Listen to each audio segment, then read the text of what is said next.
ಸಿಂಹ ರಾಶಿಯವರೇ, ಈ ಕ್ಷಣದಲ್ಲಿ ನಕ್ಷತ್ರಗಳ ಮಧ್ಯೆ ಒಂದು ಅಸಾಧಾರಣವಾದ ಚಲನೆ ನಡೆಯುತ್ತಿದೆ. ನೀವು ಕೇಳದ ಶಬ್ದಗಳು ಆಕಾಶದಲ್ಲಿ ಮೂಡುತ್ತಿವೆ. ಒಂದು ಹೊಸ ಶಕ್ತಿ ಉತ್ತೇಜನವಾಗಿ ಹೊರಹೊಮ್ಮುತ್ತಿದೆ. ಈ ಶಕ್ತಿ ನಿಮ್ಮ ಜೀವಕ್ಕೆ ಬದಲಾವಣೆ ತರಲಿದೆ. ಕೆಲವರು ಇದನ್ನು ಕನಸಾಗಿ ಕಾಣಬಹುದು, ಆದರೆ ನಿಮ್ಮ ಒಳಗಿನ ಆತ್ಮ ಈಗ ಎಚ್ಚರಗೊಳ್ಳಲು ಆರಂಭಿಸಿದೆ. ಮುಂದಿನ ಕೆಲವು ದಿನಗಳು, ಅಂದರೆ ಈ ಸಮೀಪದ 15 ದಿನಗಳ ಚಲನೆ, ನಿಮ್ಮ ಬದುಕಿನ ಅತ್ಯಂತ ಗಾಢ ಅಧ್ಯಾಯವಾಗಲಿದೆ. ಮೊದಲ ದೃಶ್ಯ ಈಗ ನಿಧಾನವಾಗಿ ತೆರೆಯುತ್ತಿದೆ.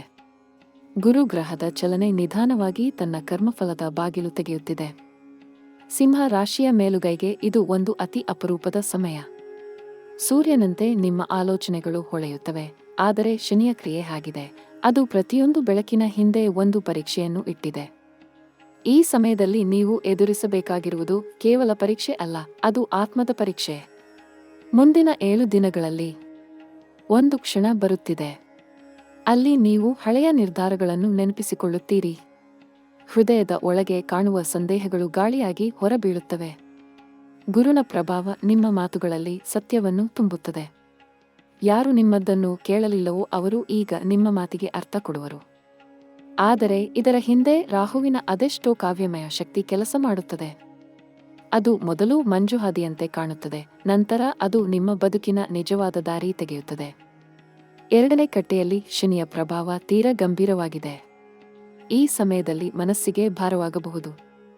ಕುಟುಂಬದ ಮಧ್ಯೆ ಕೆಲವು ಅಸಮಾಧಾನಗಳು ಎದ್ದರೂ ಅದು ನಿಮಗೆ ಬೆಳವಣಿಗೆಯ ದಾರಿ ತೋರಲು ಪ್ರಯತ್ನಿಸುತ್ತದೆ. ನಿಮ್ಮ ಸಹನೆಯು ಪರೀಕ್ಷೆಗೆ ಗುರಿಯಾಗುತ್ತದೆ. ಕೆಲವರ ಮಾತುಗಳು ನಿಮಗೆ ನೋವನ್ನು ತರಬಹುದು, ಆದರೆ ಈ ನೋವು ಒಳಗಿನ ಆತ್ಮವನ್ನು ಶುದ್ಧಗೊಳಿಸುವ ಅಗ್ನಿ. ಶನಿ ಚಲನೆ ನಮ್ಮ ಕರ್ಮವನ್ನೇ ಬದಲಾಯಿಸುವ ವಿಧ. ಈ ಸಮಯದಲ್ಲಿ ನೀವು ತಾಳಬೇಕು, ಶಾಂತವಾಗಿರಬೇಕು ಎಂದು ಗ್ರಹಗಳು ಸೂಚಿಸುತ್ತಿವೆ. 3ನೇ ಕಟ್ಟೆಯೊಳಗೆ ಅದೆಷ್ಟೋ ಅದ್ಭುತ ಬದಲಾವಣೆ ನಡೆಯಲಿದೆ. 150 ವರ್ಷಗಳಲ್ಲಿ ಏಕಬಾರಿ ಸಂಭವಿಸುವ ಶಕ್ತಿ ನಿಮ್ಮ ಜೀವನಕ್ಕೆ ಬರುತ್ತಿದೆ. ಈ ಶಕ್ತಿ ನಿಮ್ಮ ಗತಿಯನ್ನು ಮರಳಿ ಬರೆಯಲಿದ್ದಾನೆ. ವ್ಯವಹಾರದಲ್ಲಿ ಅಪರೂಪದ ಅವಕಾಶ ಬರುತ್ತದೆ. ಕೆಲವು ಸಿಂಹ ರಾಶಿಯವರು ಆಕಸ್ಮಿಕವಾಗಿ ಹೊಸ ಯೋಜನೆ ಮೂಲಕ ಧನವನ್ನು ಆಕರ್ಷಿಸುತ್ತಾರೆ. ಇದು ನಿಮ್ಮ ಕಷ್ಟದ ಫಲದ ಹೂವು. ಕೇವಲ ನಂಬಿಕೆಯಿಂದ ಮುಂದುವರಿಯಿರಿ. ಯಾವ ದಾರಿ ಅಸ್ಪಷ್ಟವಾಗಿ ಕಾಣುತ್ತಿದ್ದರೂ ಈ ಅಗೋಚರ ಶಕ್ತಿ ನಿಮ್ಮತೆಗೆ ಆಳ ಪ್ರಭಾವ ಇಡುತ್ತದೆ. ನಿಮ್ಮ ಹೃದಯದ ಅಂತರಾಳದಲ್ಲಿ ಪ್ರೀತಿಯ ಕಚ್ಚಗುಳಿಯು ಮೆಚ್ಚಿಸುತ್ತದೆ. ಕೆಲವು ಹಳೆಯ ಸಂಬಂಧಗಳು ಪುನಃ ಸೇರಬಹುದು. ಪ್ರೀತಿ ಮತ್ತೆ ಅಪೇಕ್ಷೆಯ ಮಧ್ಯೆ ಹೊಸ ತುಂಬು ತರಂಗ ಉಂಟಾಗುತ್ತದೆ. ಈ ಗೃಹಸ್ಥ ಉತ್ಥಾನವು ಗುರುವಿನ ದಯೆಯಿಂದ ಸಂಭವಿಸುತ್ತದೆ. ಆದರೆ ರಾಹುಕೇತು ಇದರಲ್ಲಿ ಮೃಗತೃಷ್ಣೆಯ ಪರೀಕ್ಷೆಯನ್ನು ಇಡುತ್ತದೆ. ಕಾಣುವ ದಾರಿ ಎಲ್ಲ ಸರಿ ಅಲ್ಲ, ಮನಸ್ಸಿನ ಶುದ್ಧತೆ ಇದ್ದರೆ ಮಾತ್ರ ಪರಿಚಯ ಸಾರ್ಥಕವಾಗುತ್ತದೆ. ಈ ಸಮಯದಲ್ಲಿ ಆರೋಗ್ಯದ ಬಗ್ಗೆ ಸ್ವಲ್ಪ ಜಾಗ್ರತೆ ಅವಶ್ಯ. ವಿಶೇಷವಾಗಿ ನಿದ್ರೆ ಮತ್ತು ಮನಃಶಾಂತಿ ನಿಮ್ಮ ಶಕ್ತಿಯ ಹೆತ್ತ ಅಸ್ತ್ರ. ಶನಿಯ ಗಾಢ ದೃಷ್ಟಿ ನಿಮ್ಮ ಪ್ರಣಾಳಿಗೆ ಭಾರಿಸುತ್ತಿದ್ದರೂ ಗುರುವಿನ ಕೃಪೆಯು ದೂರದ ಅನಿಷ್ಟವನ್ನು ತಡೆಯುತ್ತದೆ. ಪ್ರತಿ ರಾತ್ರಿ ಸ್ವಲ್ಪ ಧ್ಯಾನ, ಸ್ವಲ್ಪ ಪ್ರಾರ್ಥನೆ ಮಾಡಿದರೆ ಆಧ್ಯಾತ್ಮಿಕ ಹೊಳಪು ಹೆಚ್ಚುತ್ತದೆ. ಈ ಆತ್ಮ ಶಾಂತಿ ನಿಮ್ಮ ಬುದ್ಧಿಗೆ ಹೊಸ ಆರಂಭ ಕೊಡುತ್ತದೆ. ಏನೆಂದರೆ, ಮೊದಲ ಕಟ್ಟಿನಲ್ಲಿ ಆಕಸ್ಮಿಕ ಸಂದೇಶ ಬರುತ್ತದೆ. ಅದು ನಿಮ್ಮ ಫೋನ್ ಮೂಲಕ ಅಥವಾ ದೂರದ ವ್ಯಕ್ತಿಯಿಂದ ಬಂದ ಆಹ್ವಾನವಾಗಬಹುದು. ಅದು ದಿನದಂತೆ ನಿಮ್ಮ ಕರ್ಮದ ನಾಯಕತ್ವ ಬದಲಿಸುತ್ತದೆ. 2ನೇ ಕಟ್ಟೆಯಲ್ಲಿ ಅಪ್ರತೀಕ್ಷಿತ ವ್ಯವಹಾರ ಅವಕಾಶ ಉಂಟಾಗುತ್ತದೆ. ನೀವು ಯೋಚಿಸದೇ ಹೋದ ದಾರಿಯೇ ಅದ್ಭುತವಾಗಿ ಫಲಿಸುತ್ತದೆ. 3ನೇ ಕಟ್ಟೆಯಲ್ಲಿ ಆತ್ಮೀಯ ಸಂಬಂಧದ ಆಳವು ಹೆಚ್ಚುತ್ತದೆ. ನಿಮ್ಮ ಹೃದಯ ಕೊನೆಗೂ ಒಬ್ಬರ ಮೇಲೆ ಬೀಳುತ್ತದೆ. ಇವು 3 ಅದ್ಭುತಗಳು ನಿಮ್ಮ ಗತಿಗೆ ಹೊಸ ರೂಪ ಕೊಡುತ್ತವೆ. ಈ ಗ್ರಹ ಸಂಚಾರ ಕೆಲವರಿಗೆ ಭಯ ತರಬಹುದು, ಆದರೆ ಭಯ ಒಂದು ನೆರಳು ಮಾತ್ರ. ನಿಜವಾಗಿ ಇದು ನಿಮ್ಮ ಆತ್ಮದ ಶಕ್ತಿ ಮೂರ್ತಿಯಾಗುವ ಸಮಯ. ನಿಮ್ಮ ಕಣ್ಣುಗಳ ಮುಂದೆ ಯಾವುದೋ ಭಾವುಕ ದೃಶ್ಯ ತೆರೆದುಕೊಳ್ಳಲಿದೆ. ಅದು ನಿಮ್ಮ ಕರ್ಮದ ಪ್ರಫುಲ್ಲಿತ ರೂಪ. ಹಣಕಾಸಿನ ಪರವಾಗಿ ವೈವಿಧ್ಯವೂ ಕಾಣಬಹುದು. ಕೆಲವರಿಗೆ ಅಂಜಿಕೆಯ ಆರಂಭ, ಕೆಲವರಿಗೆ ಅನಿರೀಕ್ಷಿತ ಲಾಭ. ಇದು ಗುರುವಿನ ಆನಂದ ದಿಸೆ ನಡೆಸುವ ಖರೀದಿಯ ಆಗಮನ. ಸಿಂಹ ರಾಶಿಯವರು ಹಳೆಯ ಯೋಜನೆಗಳನ್ನು ಬಿಟ್ಟು ಹೊಸ ದುಡ್ಡು ಪ್ರವಾಹಕ್ಕೆ ತಯಾರಾಗಬೇಕು. ಆದರೆ ರಾಹುಕೇತು ನಿಮ್ಮ ನಿರ್ಧಾರಗಳಿಗೆ ಸಮಯದ ಮಾಪನ ಕೊಡುತ್ತವೆ. ಕೆಲ ನಿಮಿಷ ವಿಚಾರಿಸಿದರೆ ತಪ್ಪು ದಾರಿ ಬಿಟ್ಟು ಸರಿ ದಾರಿ ಕಾಣಬಹುದು. ಶಿಕ್ಷಣಕ್ಕೆ ಸಂಬಂಧಿಸಿದವರು ಹೊಸ ಪ್ರೇರಣೆ ಅನುಭವಿಸುತ್ತಾರೆ. ಹೊಸ ವಿಷಯದಲ್ಲಿ ಅಪರೂಪದ ಆಸಕ್ತಿ ಬರುತ್ತದೆ. ಇದು ಗುರುವಿನ ದ್ವಿತೀಯ ಶಕ್ತಿ ಅವತರಣೆ. ನಿಮ್ಮ ಅಂತರಾಳದಲ್ಲಿ ಜ್ಯೋತಿಯು ಹೊಳೆದು ಬುದ್ಧಿಮತ್ತೆಯ ವೃದ್ಧಿಯಾಗಿ ಅದ್ಭುತ ಪರಿಣಾಮ ಕೊಡುತ್ತದೆ. ವಿದೇಶಕ್ಕೆ ಹೋಗುವ ಅವಕಾಶ ಸೂಕ್ಷ್ಮವಾಗಿ ತೆರೆದುಕೊಳ್ಳಬಹುದು. ಗ್ರಹಗಳ ಸಂಚಾರ ಇದನ್ನು ಸೂಚಿಸುತ್ತಿದೆ. ಕುಟುಂಬ ಮಧ್ಯೆ ಶಾಂತಿ ವೃದ್ಧಿಯಾಗುತ್ತದೆ. ಈಗ ಮಾತುಗಳ ಮೂಲದಲ್ಲಿ ಸಹಕಾರ ಹೆಚ್ಚಾಗುತ್ತದೆ. ಆದರೆ ಒಮ್ಮೆ ಭಾವನಾತ್ಮಕ ಸ್ಫೋಟ ಮಾಡಬಹುದು. ರಾಹು ಇದನ್ನು ಪರೀಕ್ಷೆಯಂತೆ ಇಡುತ್ತದೆ. ಇದಕ್ಕೆ ನೀವು ಮೊಗದ ಹಗುರದ ನಗು ಮಾತ್ರ ಕೊಟ್ಟರೆ ಸಮತೋಲನ ತೆರೆಯುತ್ತದೆ. ಮುಂದಿನ 14 ದಿನಗಳಲ್ಲಿ ನಿಮ್ಮ ಮನಸ್ಸು ಒಂದು ಅದ್ಭುತ ದೃಶ್ಯ ಅನುಭವಿಸುತ್ತದೆ. ಏನೋ ಅಗೋಚರ ಸಂಕೇತ ನಿಮ್ಮ ದಿನವನ್ನು ಹೆಚ್ಚು ಪ್ರಮುಖವಾಗಿಸುತ್ತದೆ. ಇದು ಶಕ್ತಿ ಮಾತ್ರ ಅಲ್ಲ, ಅದು ಆದರ್ಶದ ಆರಂಭ. ಆದರೆ ನಂಬಿಕೆ ಮೂಲಕ ಆಗಬೇಕು, ಭಯದಿಂದ ಅಲ್ಲ. ಒಮ್ಮೆ ನೀವು ನಂಬಿದರೆ ಗ್ರಹಗಳು ನಿಮ್ಮ ಪಕ್ಷಕ್ಕೆ ಆಡಮಾಡಿಕೊಳ್ಳುತ್ತವೆ. ಸಿಂಹ ರಾಶಿಯವರೇ, ಈಗ ನೀವು ಪ್ರವೇಶಿಸುತ್ತಿರುವುದು ಮಹಾವಿವರದ ಕಟ್ಟೆ. ಇಲ್ಲಿ ಪ್ರತಿ ಚಲನೆಯು ಗಾಳಿಯ ಅಂಥ ಅದೃಶ್ಯ, ಆದರೆ ಆ ಗಾಳಿ ನಿಮ್ಮ ಜೀವದ ದಿಕ್ಕು ಬದಲಿಸುತ್ತದೆ. ಈ ಕಟ್ಟೆಯಲ್ಲಿ ನೀವು ಸಂಚರಿಸುವ ಪ್ರತಿ ಕ್ಷಣವೂ ಮೌನದಲ್ಲೇ ಘೋರ ಶಬ್ದ ಮಾಡುತ್ತಿದೆ. ಯತ್ನಿಸಿ ಕೇಳಿ. ಗ್ರಹಗಳ ಮಧ್ಯೆ ಒಂದು ದೇವತೆಯ ಚಾಲನೆ ನಡೆದಿದೆ. ಅದು ನಿಮ್ಮ ದೈವ ಕರ್ಮವನ್ನು ಪುನರ್ರಚಿಸುತ್ತಿದೆ. ಸೂರ್ಯನ ಮೇಲಿನ ದೃಷ್ಟಿ ಈ ಸಮಯದಲ್ಲಿ ದೈವಿಕ ಅರ್ಥ ಹೊಂದಿದೆ. ನೀವು ಉಚ್ಚ ಸ್ಥಾನಕ್ಕೆ ಏರಬೇಕಾದ ವೇಳೆ ಬರಲಿದೆ. ನಿಮ್ಮ ಕರ್ಮದ ದೇಹ ಈಗ ತುಕ್ಕೆ ಹಾಕಲ್ಪಟ್ಟ ಮಣಿಯಂತಾಗಿದೆ. ಯಾರು ಹಳೆಯ ನಂಬಿಕೆ ಮೇಲೆ ನಗಿದರು, ಅವರು ನಿಮ್ಮ ಯಶಸ್ಸಿನ ನೆರಳಲ್ಲಿ ನಿಂತು ಆಶ್ಚರ್ಯ ಪಡಲಿದ್ದಾರೆ. ಈ ತಿರುಗಾಟವನ್ನು ಗುರುವಿನ ಶಕ್ತಿ ತರುತ್ತಿದೆ. ಅದು ಮೇಲೆ ನೋಡುವ ದುಃಖದ ಹಗಲು, ಕೆಳಗೆ ನೋಡುವ ಆನಂದದ ರಾತ್ರಿ ಅನೇಕ ಆಮಂತ್ರಣಗಳನ್ನು ತರಲಿದೆ. ಮುಂದಿನ 7 ದಿನಗಳಲ್ಲಿ ಒಂದು ಅಸಾಧಾರಣ ಕಾಲ ಆರಂಭವಾಗುತ್ತದೆ. ಅಲ್ಲಿ ನೀವು ದುಬಾರಿ ನಷ್ಟದ ಅನುಭವ ಮಾಡಿದ್ದರೆ ಆ ನಷ್ಟವೇ ಧನವಾಹಕ ಆಗುತ್ತದೆ. ಹಳೆಯ ದೋಕಾಣದ ಹೊಗೆಯ ಅಂತರದಲ್ಲಿ ಸಾಧ್ಯತೆಗಳಷ್ಟು ಮುಡಿಯುವು ಎಂದು ಸಣ್ಣ ಐಡಿಯಾ ಮಾತ್ರ ಕಾಣಬಹುದು. ಆದರೆ ಆ ಐಡಿಯಾಕ್ಕೆ ಗ್ರಹಗಳು ಹೇಳುತ್ತಿವೆ, ಇದು ನಿನ್ನ ಕಾಲ. ಸಿಂಹ ರಾಶಿಯವರು ಈ ದಿನಗಳಲ್ಲಿ ಆತ್ಮವಿಶ್ವಾಸ ದೂತ ಅಲ್ಲ, ಆತ್ಮವಿಶ್ವಾಸ ಆಯುಧ. ಕುಟುಂಬದಲ್ಲಿ ನೀವು ಪರೀಕ್ಷೆಗೆ ಗುರಿಯಾಗುತ್ತೀರಾ ಎಂಬ ಒಂದು ಮೃದು ಗಮನ ಕೊಡಬೇಕು. ಸಂತಾನ ನಿಮ್ಮ ಮೀದಿನ ನಂಬಿಕೆಯನ್ನು ಏರಿಸಲು ಆರಂಭ ಮಾಡಬೇಕು. ಮನೆಯ ಹಳೆಯ ವಸ್ತುಗಳ ಮಧ್ಯೆ ನೀವು ಒಂದು ಅದ್ಭುತ ಸ್ಮರಣೆ ಹುಡುಕುತ್ತೀರಿ. ಅದು ನಿಮ್ಮ ಆತ್ಮದ ಮುನ್ನಡೆ ಪ್ರೇರಣೆ. ಈ ಸಮಯದಲ್ಲಿ ಹಳೆಯ ಕನಸು ಹೊಸ ಅರ್ಥ ಪಡೆಯುವುದು. ಆರೋಗ್ಯದ ದಿಕ್ಕಿನಲ್ಲಿ ಶನಿರಾಹು ಸಂಘಟನೆಯು ಸ್ವಲ್ಪ ಭಾರ ತೆರೆಯುತ್ತದೆ.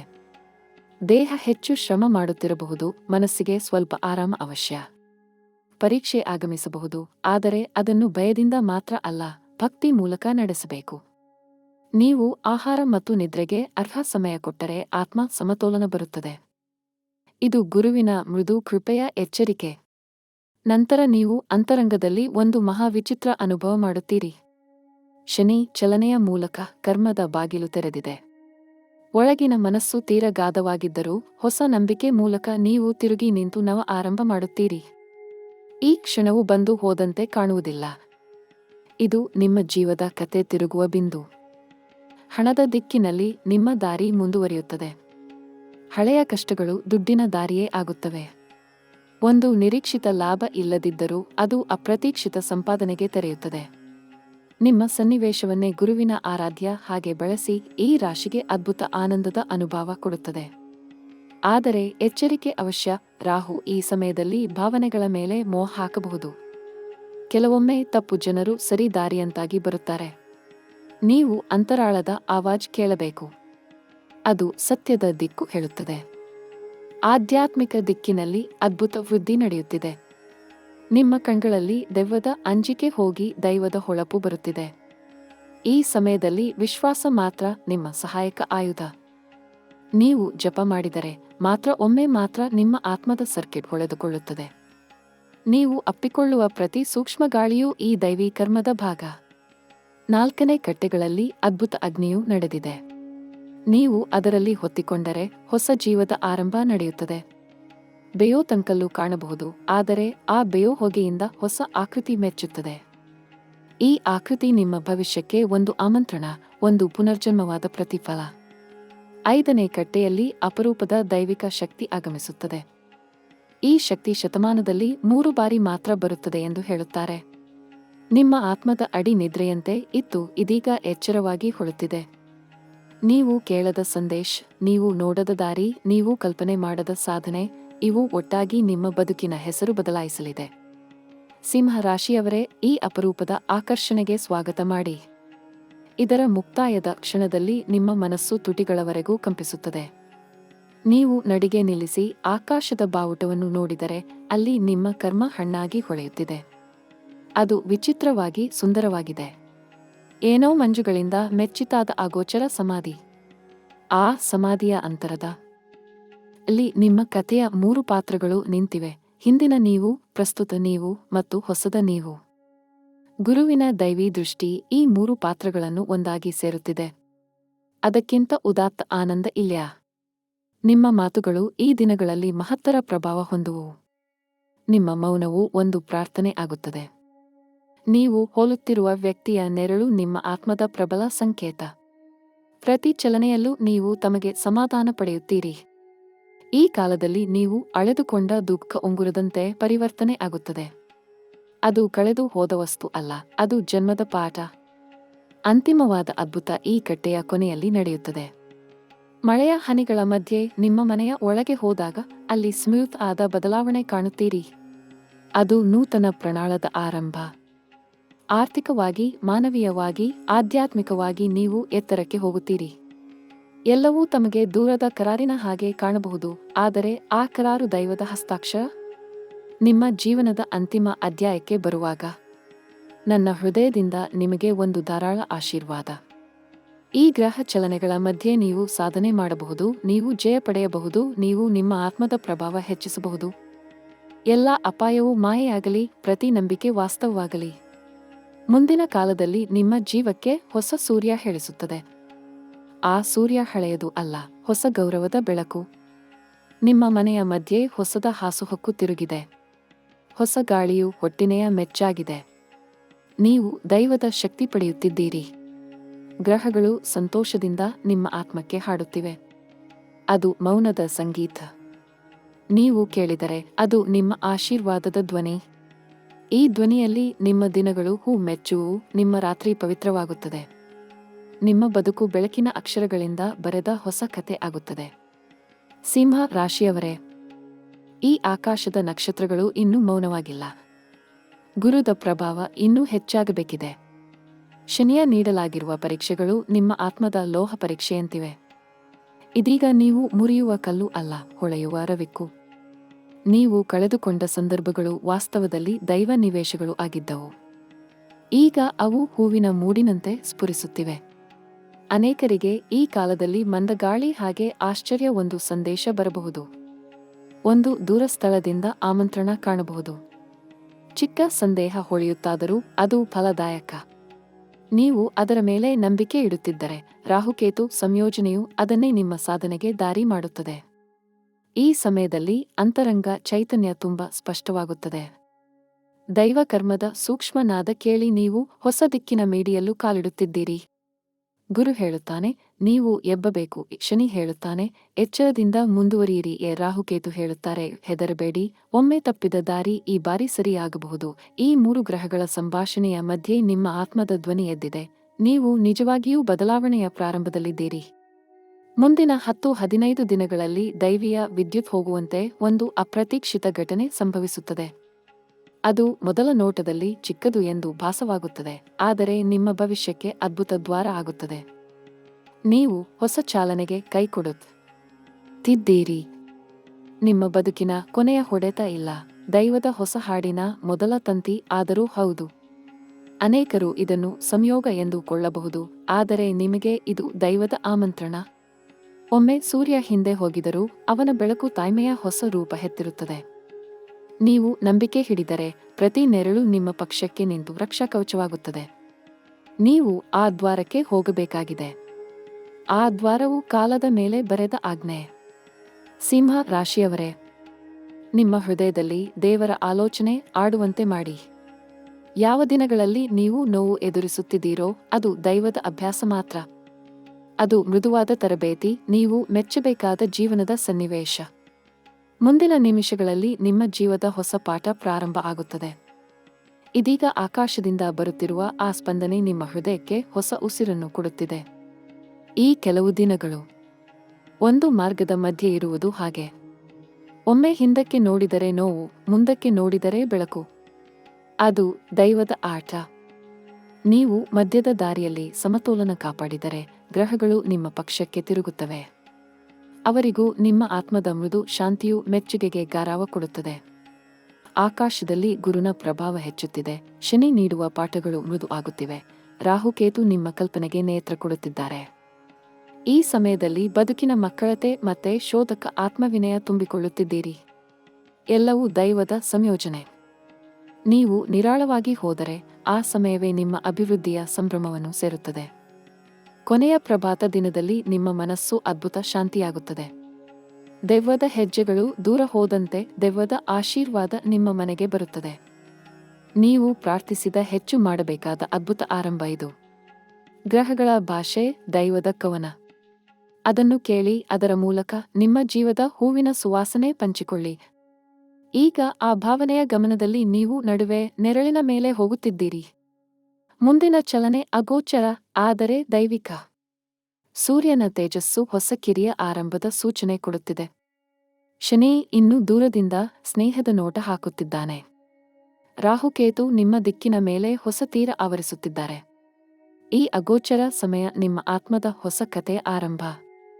ಶಾಂತ ನಿರಾಳ ಮನಸ್ಸು ಹಿಡಿ. ಗುರುನಿಂದ ಸರಿಯಾದ ಆಶೀರ್ವಾದ ಬರುವುದು. ಕಲಸು ಮಾಡು, ಪ್ರಾರ್ಥಿಸು, ಬೇಡು, ಇವೆಲ್ಲವೂ ನಿರಂತರ ಪಾಠಗಳ ಅನುಕೂಲವಾಗಿ ಕಾಲದ ಸಂಗೀತಕ್ಕೆ ಸೇರಿಕೊಳ್ಳುತ್ತಿವೆ. ನೀನು ಜಯಿಸುತ್ತೀಯೇ, ನೀನು ಹೇಮದ ಸ್ಮರಣೆಯಾಗಿ ಉಳಿಯುತ್ತೀಯೇ. ಮುಂದಿನ ಸುತ್ತಿನಲ್ಲಿ ಈ ಗ್ರಹಗಳು ಹೊಸ ಮಾತು ಹೇಳಲಿವೆ. ಆ ಮಾತು ನಿಮ್ಮ ಜೀವಿತದ ಮುಂದಿನ ಅಧ್ಯಾಯದ ದ್ವಾರ ಆಗಲಿದೆ. ಆ ಸೂಚನೆಯ ಅಂತರದಲ್ಲಿ ಸಮಾಧಾನ ಇದೆ. ಅದರಲ್ಲಿ ಸ್ಫೂರ್ತಿ ಇದೆ. ಅದು ಮೌನವಾಗಿ ಗಾಳಿ ತೊಡೆದು ನಿಮ್ಮ ಕಿವಿಗೆ ಹೇಳುತ್ತಿದೆ.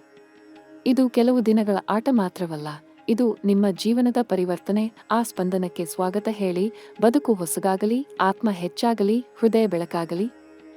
ಈಗ ನೀವು ಅದ್ಭುತ ಅಧ್ಯಾಯದ ಕೊನೆಯ ಪುಟದಲ್ಲಿದ್ದು ಮುಂದಿನ ಅಗೋಚರ ಪುಟ ತೆರೆಯಲು ಸಿದ್ಧರೆ. ಆ ಪುಟದಲ್ಲಿ ಕಾಲದ ಹೊಸ ಛಂದಸ್ಸು ಇರುತ್ತದೆ. ಗುರು, ಶನಿ, ರಾಹುಕೇತು ಮತ್ತೆ ದೈವ ಸಂಗಮ ನಡೆಸಲಿವೆ. ಆ ಸಂಗಮವೇ ನಿಮ್ಮ ಮುಂದಿನ ಜೀವನದ ಸೂತ್ರ. ಆದರೆ ಈ ಗಾಥೆ ಇಲ್ಲಿ ನಿಲ್ಲುವುದಿಲ್ಲ. ಮುಂದಿನ ಕಾಲದಲ್ಲ. ಆಕಾಶ ಮತ್ತೆ ಸಂದೇಶ ಕಳುಹಿಸುತ್ತದೆ. ನಿಮ್ಮ ಹೃದಯ ಬಹುಶಃ ಅದನ್ನು ಮೊದಲಿಗೆ ಕೇಳುತ್ತದೆ. ಅದು ಹೊಸ ಆರಂಭದ ಮಾತು. ಧೈರ್ಯವಾಗಿರಿ. ಪ್ರೀತಿಯೊಂದಿಗೆ ಮುಂದಿನ ಅದ್ಭುತಕ್ಕೆ ತಯಾರಾಗಿರಿ.